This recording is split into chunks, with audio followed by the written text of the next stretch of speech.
Money and its history. In this, we're going to look at the history of money, or certain aspects of the history of money at any rate. And what I'm going to say is, as it says here in the subtitle, that this is not perhaps what you think, particularly if you've read quite a lot of economics textbooks. So, the origins of money. The first thing to realize is that money has not always existed. The earlier civilizations, Old Kingdom Egypt, for example, did not have money. And there have been many cultures and civilizations, including some quite advanced ones, that have managed without money. The Inca Empire, for example, which is a very advanced civilization in some ways, did not have money. Now, you might think this is rather difficult to imagine, but it has happened. So money is not essential, but it is very, very useful. And so therefore, most civilizations could manage without money, but sooner or later, they typically produce it. Now, economists are obviously interested in this, and economists have a just so story about how money came into existence. This was first put forward by the Austrian economist in the late 19th century, Carl Menger. And the story that Menger came up with is the one that you will read in most economics textbooks. There's just one problem. It's wrong.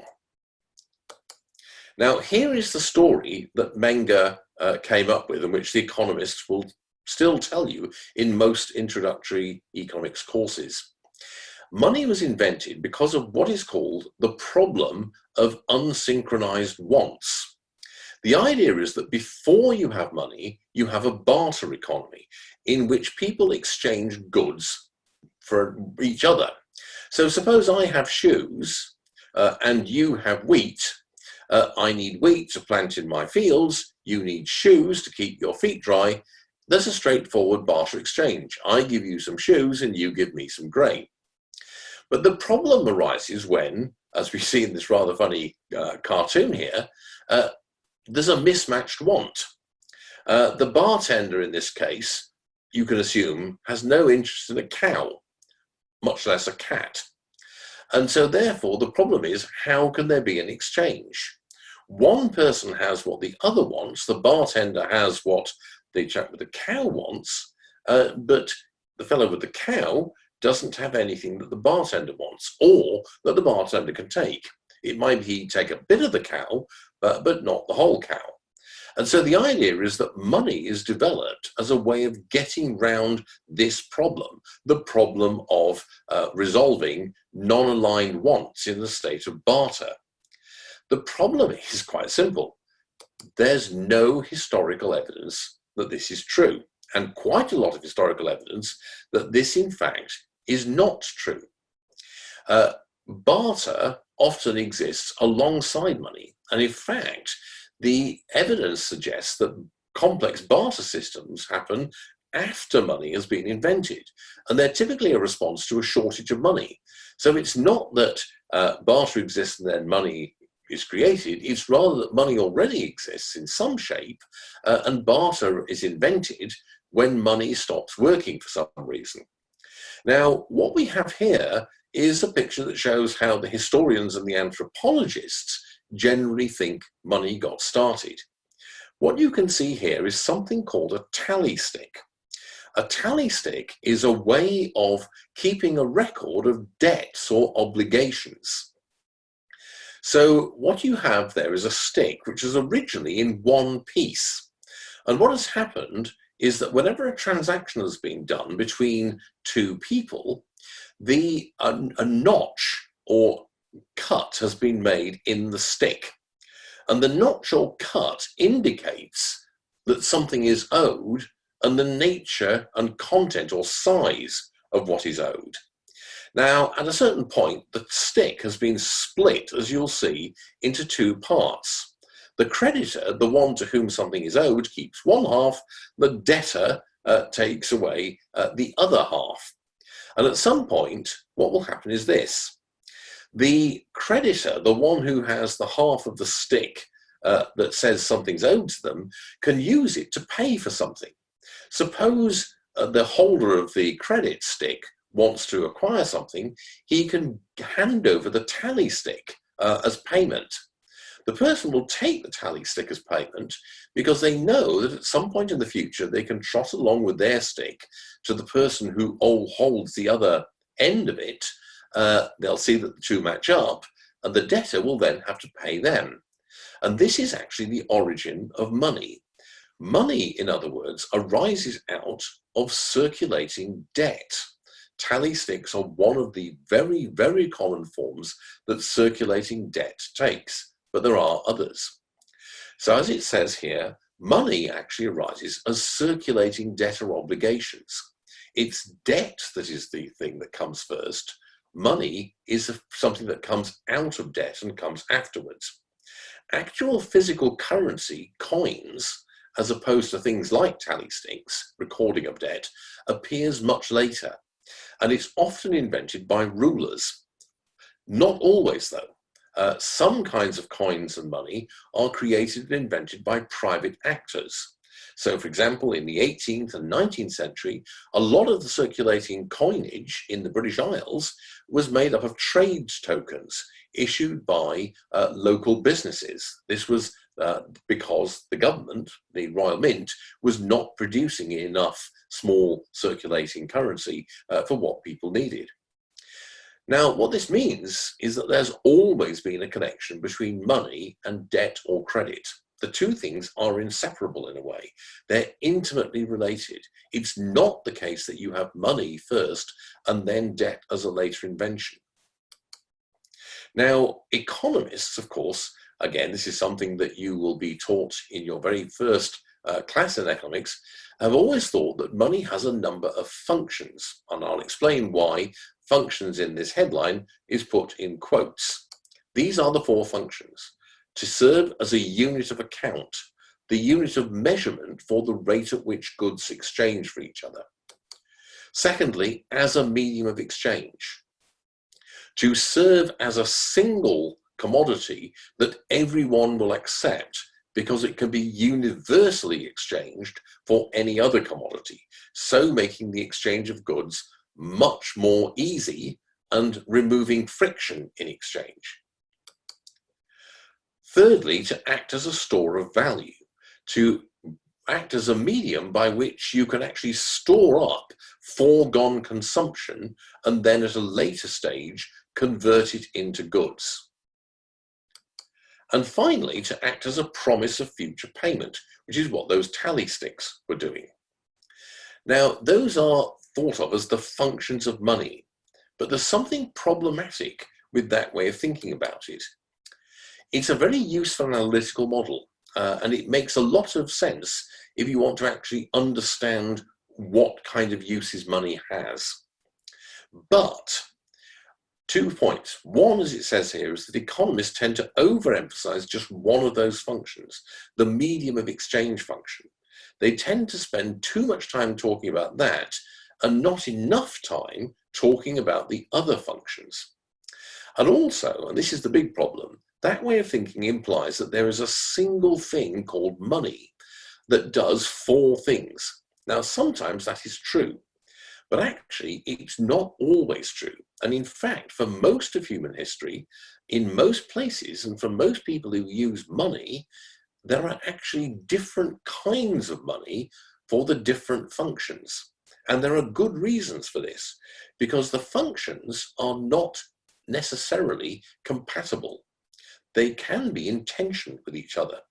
And in particular, there's a tension between medium of exchange money and store of value money, because it doesn't really matter if you have inflation at a low level or stable level in medium of exchange money, because you're going to get rid of it very, very quickly. So if the rate at which it exchanges for goods declines, which is what inflation is, then you're not going to actually be that much worse off.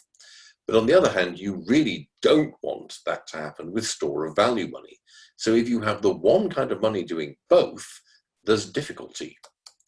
So here is a case of a pure medium of exchange money.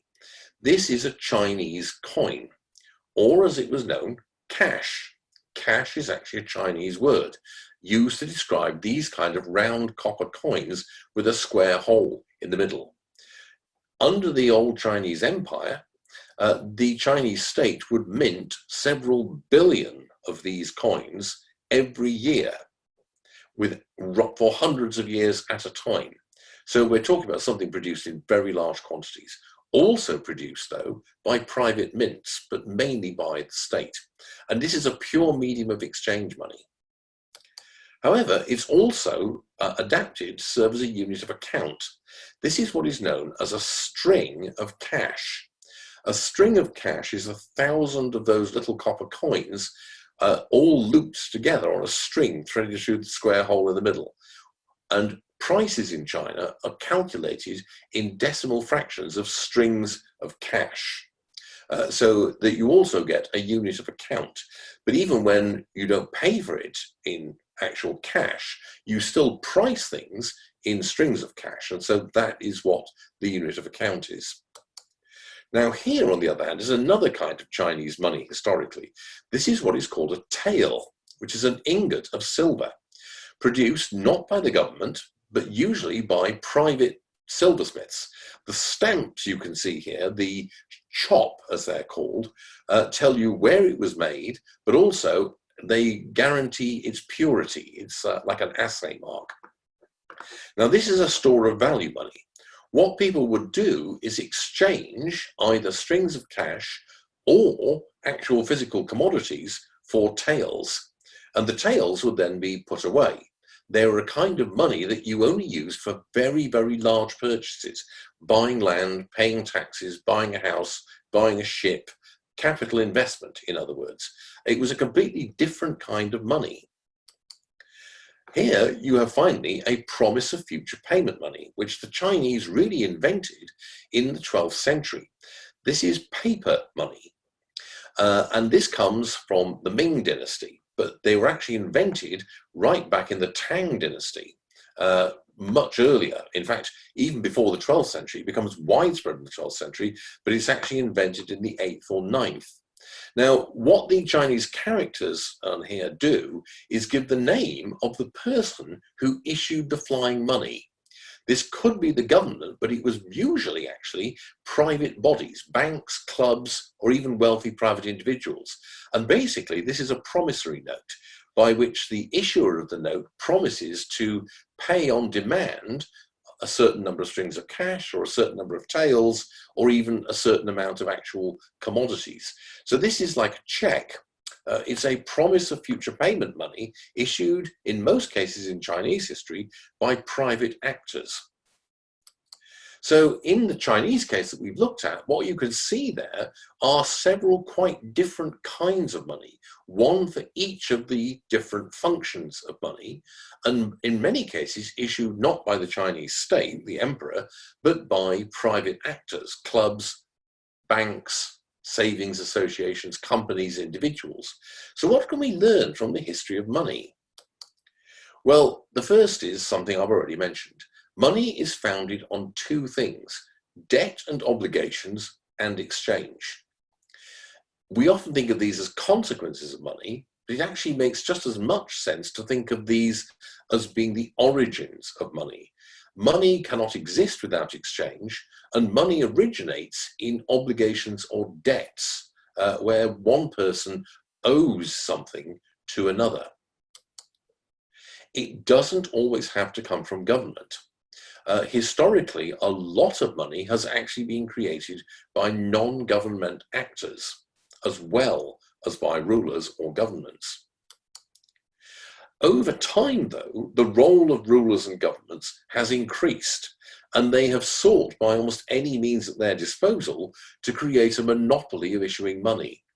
There are a number of reasons for this, not least because it gets them a whole stream of income known as seigniorage, which is the difference between the physical cost of producing money and the actual rate at which the money exchanges for useful goods.